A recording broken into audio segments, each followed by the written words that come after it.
هیواد کې د برېښنا تولید او پراختیا 10 لویو پروژو تړونونه لاسلیک شول. د افغانستان برېښنا شرکت عمومي اجرایوي رئیس ډاکټر عبدالباري عمر د حکومت رسنیو مرکز کې د ریاست الوزرا اقتصادي مرستیال، د چارو ادارې لوی رئیس، د اماراتي شرکتونو لوی رئیس، د اقتصاد محترم وزیر، د ترکیې هیواد سفیر، ملي او نړیوالو پانګوالو او د رسنیو استازو په حضور کې د برېښنا تولید او پراختیا ټول ټال 10 پروژو تړونونه له اړوند شرکتونو سره لاسلیک کړل. په دې تړاو جوړو شویو مراسمو کې د افغانستان برېښنا شرکت عمومي اجرایوي رئیس ډاکټر عبدالباري عمر خوښي وښوده چې د برېښنا برخه کې پر ځان د بسیاینې لپاره د لویو پروژو تړونونه لاسلیک کوي. 0.7 میلیارد افغانۍ دي چې معادل دی 292.3 میلیونه ډالر کیږي.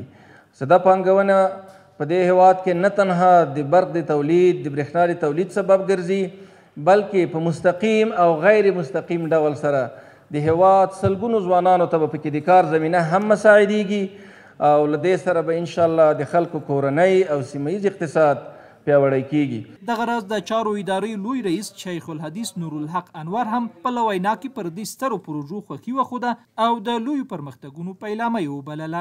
په دغسې یو زیربنایي برخه کې چې تجارت هم ورسره تړلی ده، صنعت هم ورسره تړلی ده، زراعت هم ورسره تړلی ده، د صحي او د تعلیمي مراکزو چارې هم ورسره تړلي دي او د عامو ولسونو هم ورته ضرورت ده چې تر اوسه پورې دوی دچار له مشکلاتو سره وو، دغه رنګې د محرومیت شپې ورځې تېرولې، نو دا یقینا ښه زیری ده.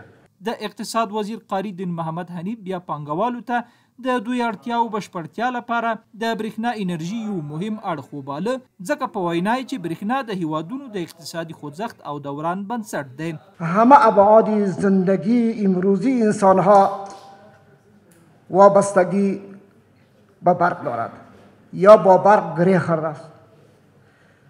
انکشاف ترقی یک کشور به برق وابسته است.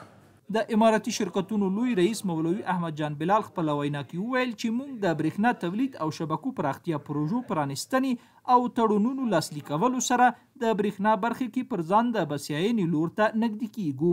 کوشش دا کیږي چې د دغه شرکتونو په مټ باندې د هیواد د خودکفایۍ په لور باندې یو مثبت ګام پیل کړو او امید لرو چې په نږدې راتلونکي کې د دغو فعالیتونو په نتیجه کې تر یو حده پورې خودکفایي ترلاسه کړو.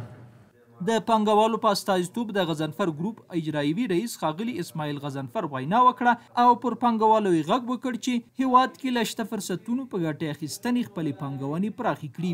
بیارین پولهایتان به کار بندازین.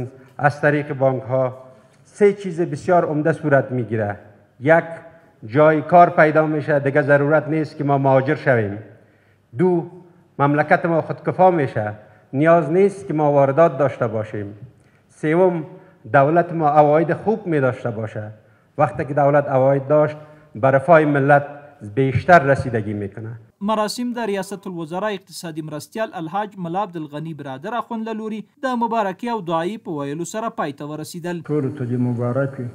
الله پاک دې توانو توفیق درکړي چې په ښه کیفیت سره خپل دغه خدمت سرته ورسوي.